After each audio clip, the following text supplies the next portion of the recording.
This is the Kobe Bryant Film Room. I would like to welcome all of you to the Behind the Bench Sports Network, where you can find Big Dog Talk Sports, Kelvin, JB, Rashad, Jermaine, all of us, man. Where you can find us and get our different takes on the game of basketball. Man, shout out to Who is Hendo also, man, for the love and support. And all the other content creators out there, man, who are putting it down. So, I want to, number one, make an announcement to all of our subscribers out there. I decided to create a new basketball channel. As you know, I'm the Kobe Bryant Film Room. But I also created another basketball channel called the Michael Jordan Film Room, right?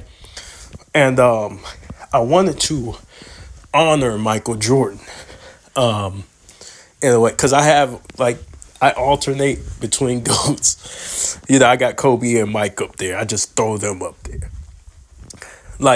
I don't really like the whole GOAT conversation of ranking players, but I have my own criteria for greatness, and that's basically like basketball play on the court and accomplishments like winning and things like that. But I like to settle it on the court, right? If I put you on the court, how often are you the best player, right? I'll put you on the court, right? The skill set, the work ethic, the will, the determination, the heart, the mentality, right? The fear, So I decided to honor Michael Jordan, man. Kobe and Mike are up there, y'all. I got those two. And then there's the people beneath that, in my opinion, right? Now, if you wanted to argue some other players, that's fine. But for me personally, that's who I'm going with. That's who I'm rocking with. But I wanted to make this video on the rule changes that Adam Silver is talking about implementing. And in my opinion, I think it'll be great for the game, man, to bring back some level of physicality. It doesn't have to be like the 80s and 90s and things like that.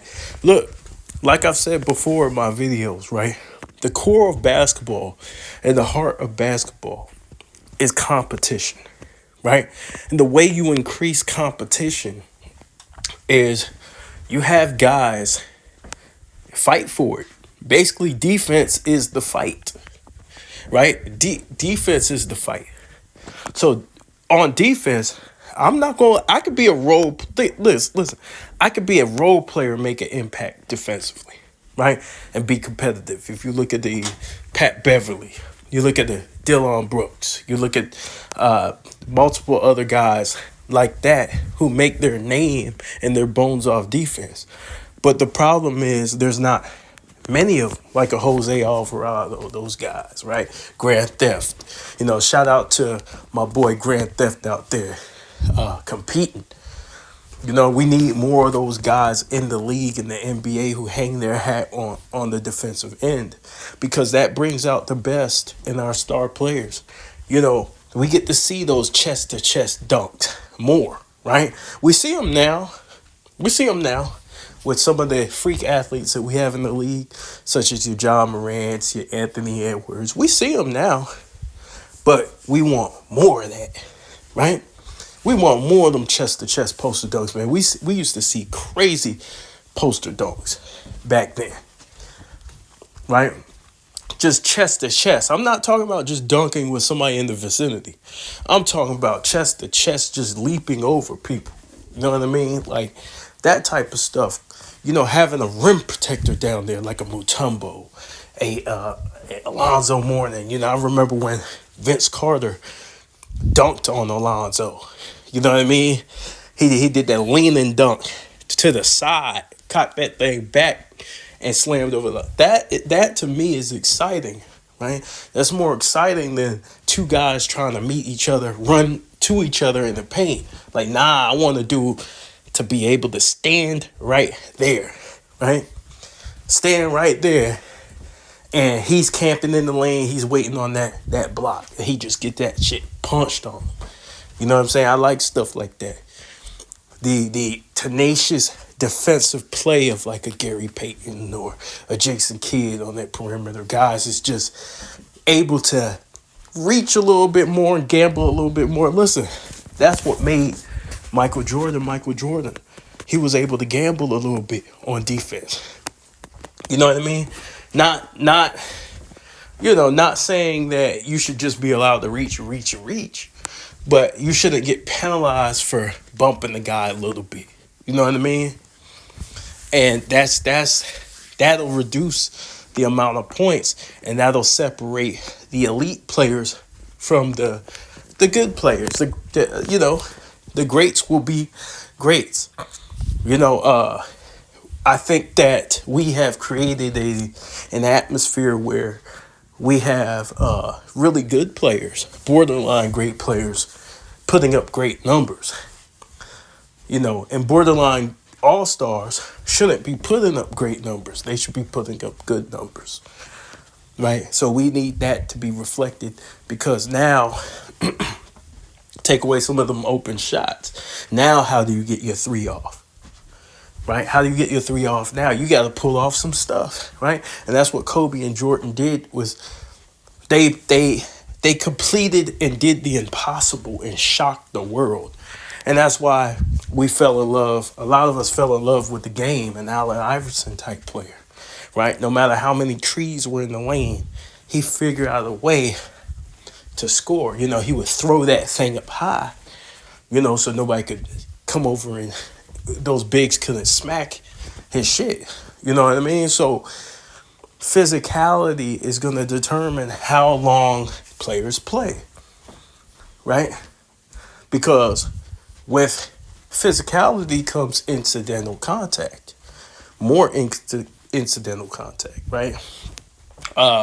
More aggressive takedowns. Now, it doesn't have to be like the 80s or 90s, It doesn't have to be a defensive game like the 2000s where it's really low scoring games. We can keep the high scoring. Maybe we can have it like 103, 104, 106 points per game or something like that. Something like that.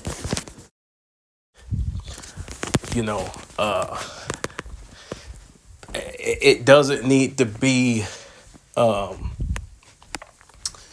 it doesn't need to be crazy, right? And to me, these games is crazy. The scoring is out of control. It needs to be some type of resistance, right? Now, I know these players are complaining about 65 games and whatnot, and playing, minimum. But bro, I think that starting and stopping, I think that the reason why these players are getting hurt more has nothing to do with the games. I think the reason why they're getting hurt more is because they're sitting out more, right? These guys are sitting out. And what they try to do is they try to sit and then go, and then sit and then go, and then sit and then go. If you do that, you're probably going to get an injury, right? Because your body has to get used to the grind of an 82-game season. You see guys like Michael Jordan, Karl Malone, all of they were freak athletes, but their body gotten used to the grind back then. Back then, players just grinded it through. Your John Stocktons. He wasn't bigger than everybody, but his body got used to the bang, bang, bang. You see how AD is playing more games, but AD is able to play more games because he's toughing and he's being tougher, right? Instead, he has a coach who's holding him to that and saying, "Look, you got to play these games, bro. If you get hurt, you gotta stay in there, right? Try and tough it out, right? Before he was used to getting hurt and then just leaving the game. But if you notice, AD hasn't been doing that lately. He's been getting used to the grind. A lot of times, he wouldn't participate in a lot of these summer games, these summer leagues and things like that. So I think that's how you keep your body active through the grind is you just play through it. Unfortunately, I think that's the only way you can do it. And but I think that the idea is a fantastic idea. But because I think that the reason why the league did it was to manipulate games. I really do think because if you look at these games, they're being decided by referees. At the end, and no fan wants to see that. I don't care if you're a new era fan or you're a past era fan. No fan wants to see the game decided by the officials. And so you see a lot of these younger kids, they're getting pissed off because at the end of the games, it's a non-call or a bullshit call. Or, like let the players decide the game. Let the players decide most of these games. Right now, if it's a blatantly obvious foul, call it. But if it's something slight, then you might want to, not call the whistle. That's the thing. Stop bailing these guys out. If they shoot a bad shot, you shouldn't be calling these phantom fouls. So, I think it was to manipulate these games. They're sports betting. So ultimately, you wanna make sure you're not losing. You want to make sure you're winning, like money wise. So the NBA's got that. But fans are getting pissed off. I think the All-Star game was the last straw. I think that was the last straw where people were like, "Oh, these guys don't give a shit about us. We're the fans. This is our event. This is our event. These guys don't give a shit about us."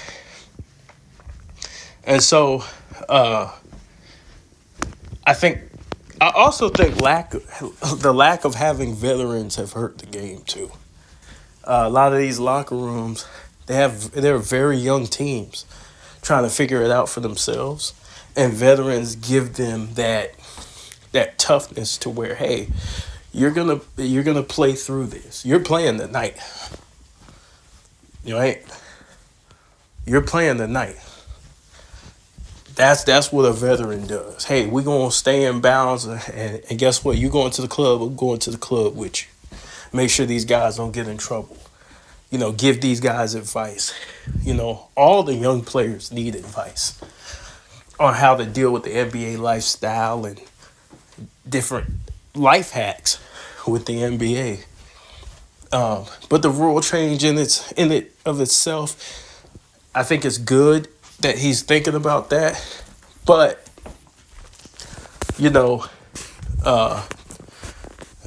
the game can be the same, similar, not the same. The game it can still be running fast pace up and down.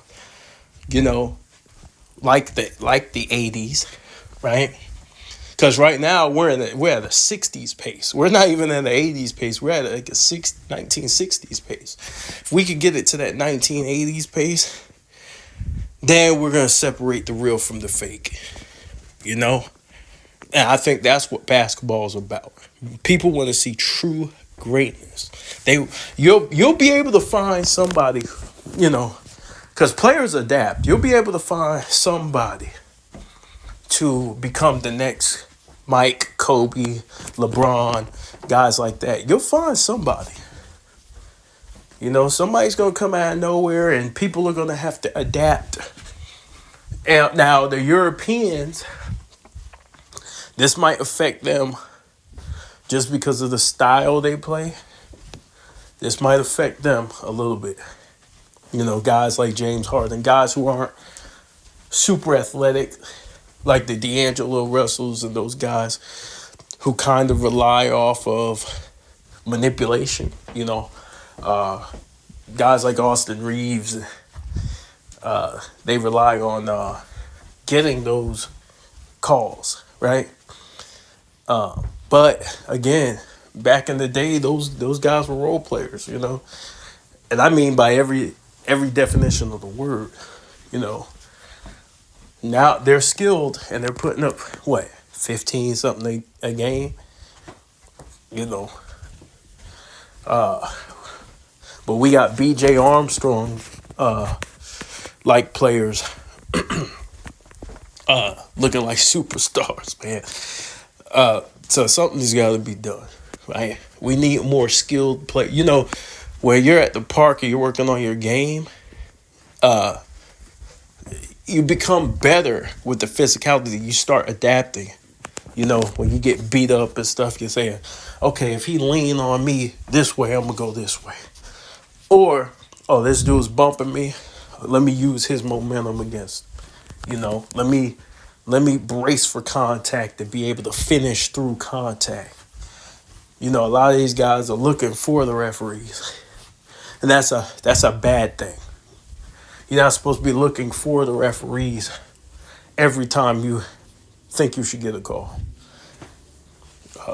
But I think the reason why the referees are having so much trouble officiating is because of the rule change. The rule changes. It all benefits the offensive player. So everybody's getting mad at the referees, and the referees like, well, the league is telling us to do this. And now they're getting mad at us. The league is telling us to call more calls for superstars. The league is telling us not to let them get too physical. Call this, call that. That's the NBA. That's the NBA. So, but I'm not going to keep you too long. I just wanted to give my 2 cents on that. My opinion on the defense being talked about, being brought back, I think it's a great thing. Anytime you can implement some type of resistance, it makes your great players greater, right? And those who shine, right? Those who shine the most, are going to be the best players in the world, the true best players of the world, right? If you're great, you're going to be great regardless. That's how I feel about it. But anyways, it's the Kobe Bryant Film Room, a.k.a. the Michael Jordan Film Room now. Go subscribe to the channel. I'm going to leave the link in the description box and the link also in the comment section. So check that out. Check me out. Like and subscribe to the Behind the Bench Sports Network. Once again, we're putting it down for y'all. And I'll holla.